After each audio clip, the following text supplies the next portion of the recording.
Hey guys, Mandy Fraker coming at you again to talk about movies. As always, please hit the subscribe button, like this video, and share that shit.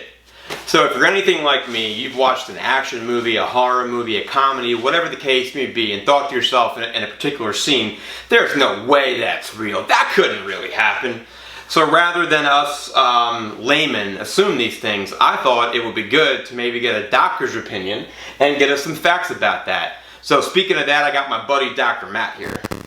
What's up, guys? How you doing? So yeah, I'm Dr. Matt. I love movies. I'm really happy to be here with my boy Mandy. And let me just tell you a little bit about myself. Just want to give my professional opinion today with a couple of these clips. I do hold a doctorate of medicine. I have postgraduate training in internal medicine, and I've also served 2 years as the Gross Anatomy 1 and Gross Anatomy 2 administrative head teaching assistant at my alma mater, Ross University School of Medicine. Ready to look at some clips, ready to see if these types of things could really happen, and yeah, let's go ahead and get started, see what we got cooking.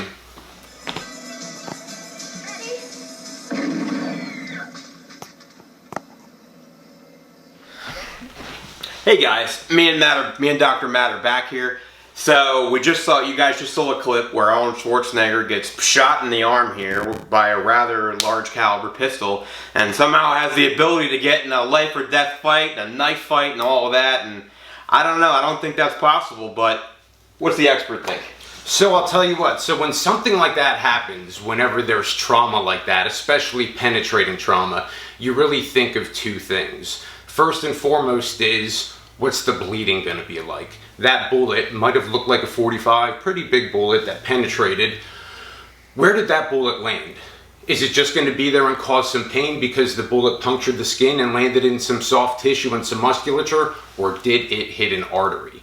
Up here in your upper shoulder going down your arm, you got some pretty big arteries. Your brachial artery, your cephalic artery, and a whole bunch of vasculature. If you look at that video though, you just see Arnold's got a nice little bullet hole right there with a little bit of blood coming out. Because there's only a little bit of blood coming out, blood pressure's not getting too low. You probably got some adrenaline that's tightening up those vessels as well. So he's probably gonna have at least enough blood flow to be able to keep making a couple moves. The other thing you got to worry about is, you see how he was guarding himself there, holding his arm like this, and then even at the end was still able to move and swing, especially with the arm that he got hit in? All of that has to do is there any type of nerve damage?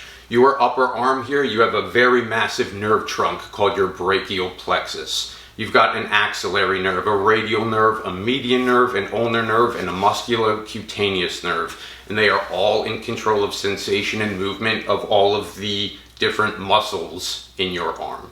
And it's clear by this view, because of the way he was able to fight, he was probably able to go ahead and do all of these things because the actual penetrating trauma from the bullet didn't cause any major trauma to any vasculature or any arterial vessels. So yeah, checks out. Well, I didn't think that until he got done. So I got another clip for you guys, so let's check that out and see who's right and see who's wrong.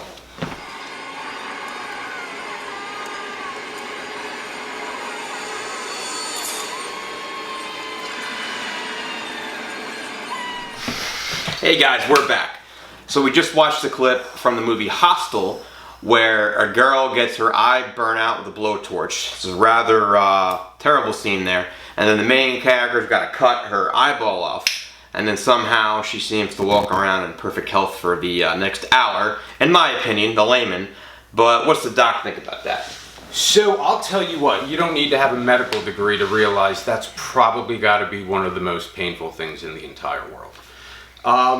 Just thinking about it, you notice how her eye is just hanging out there. Well, like, how is it just hanging there? That doesn't make any sense. Actually, there's a couple of things that will keep that eyeball together. One, you probably got the big artery that goes to the eye, and that's the retinal artery. You also have the optic nerve. And most importantly, you actually have very, very small muscles with tendons that are attached to different portions of the eye that are holding it on. But all of that aside, what's going on? Main man gets scissors, gets a knife, whatever it was, and just goes ahead and cuts all of that stuff off. The level of pain people who are watching this, maybe you've been shot, maybe you've been stabbed, maybe you've given birth and you've thought, boy, oh boy, that is one of the most painful things in the entire world. It probably is. But I don't think anything really holds a candle to that. But there's a couple other things here. So let's just say hypothetically for a second she is able to go ahead and work through this pain.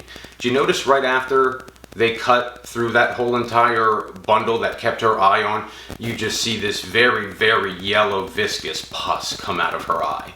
So what does that mean? That means there's probably some type of infection going on already, and you can obviously tell from all the trauma on her face. Adding to all of the pain that she's having, what else do we have to worry about? So you have your eye socket. Depending on if you're a man or a woman, the eye socket is about 4 to 5 centimeters wide.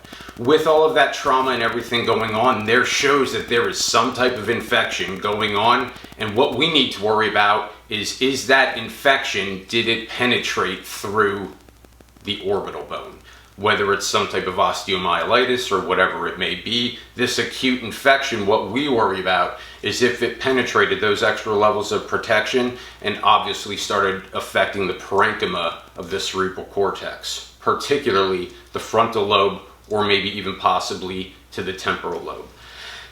How she goes ahead, oh, and by the way, once it gets blowtorched, believe it or not, I know it sounds crazy, but that's probably kind of in her favor. Yeah, it's gonna hurt a whole heck of a lot, but any type of bleeding that she has from any arteries, any veins, any minor bleeding from any capillaries, that gigantic burst of flame, that burst of heat is probably gonna go ahead and cauterize all those bleeders. But here's the thing.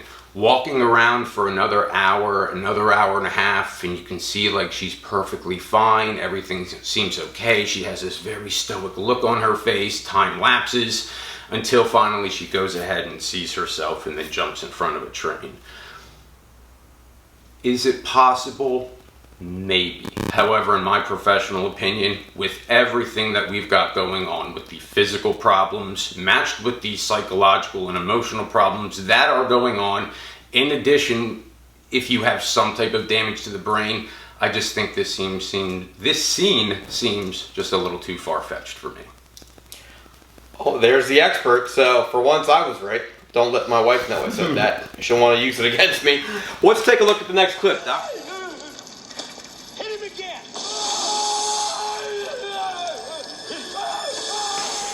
So I didn't use too much of the scene or any of the scenes because of like copyright infringement and stuff like that. But what we just saw was Mel Gibson getting shocked a lot.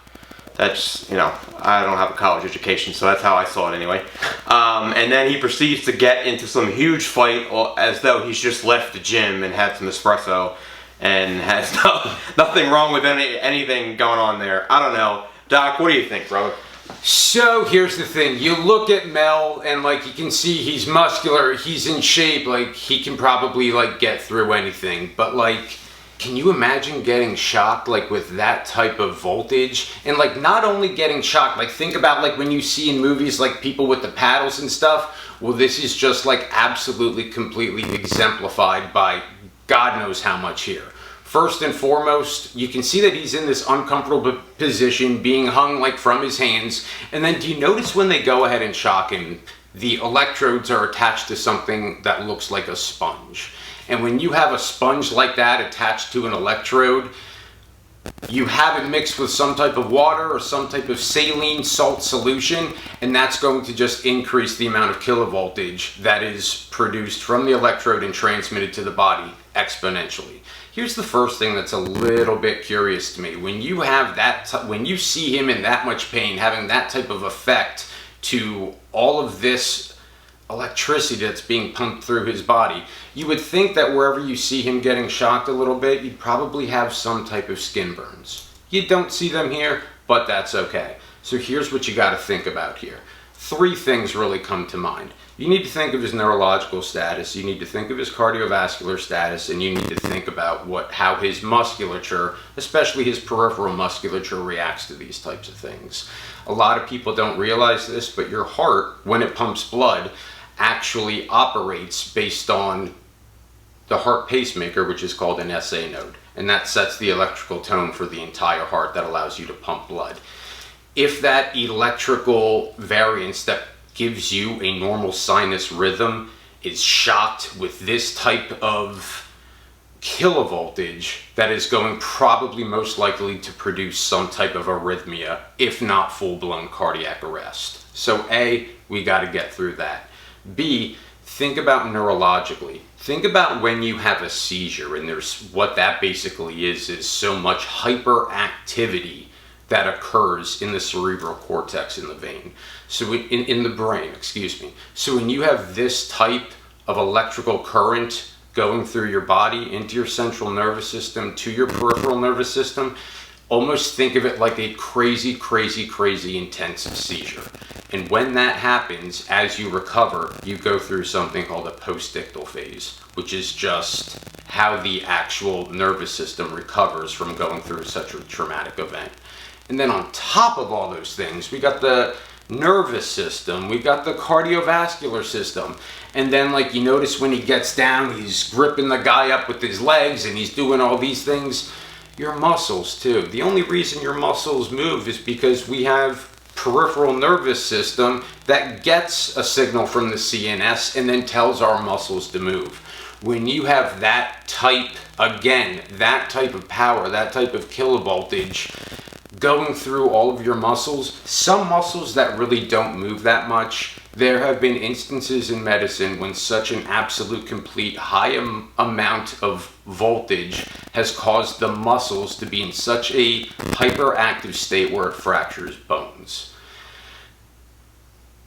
Something like this, of course, I get it, Mel's in shape, he's, you know, like he looks like he could go ahead and do something like this in a crazy short amount of time, but you got so much going on, so much intense trauma to so many important parts of the body that are affected, that if you'd seen like this only happen maybe 20 or 30 minutes into a break, it'd be really, really difficult. He'd be able to just pop out of it and go crazy on that guy like he did. Again, just my opinion. And he's a doctor. I am a doctor. So his opinion matters at least a little bit to me anyway. So I hope you guys enjoyed this video. As always, please hit the subscribe button. Don't know where I put that. Like this video. And share that shit. Share that shit. Have a great day, guys. See ya.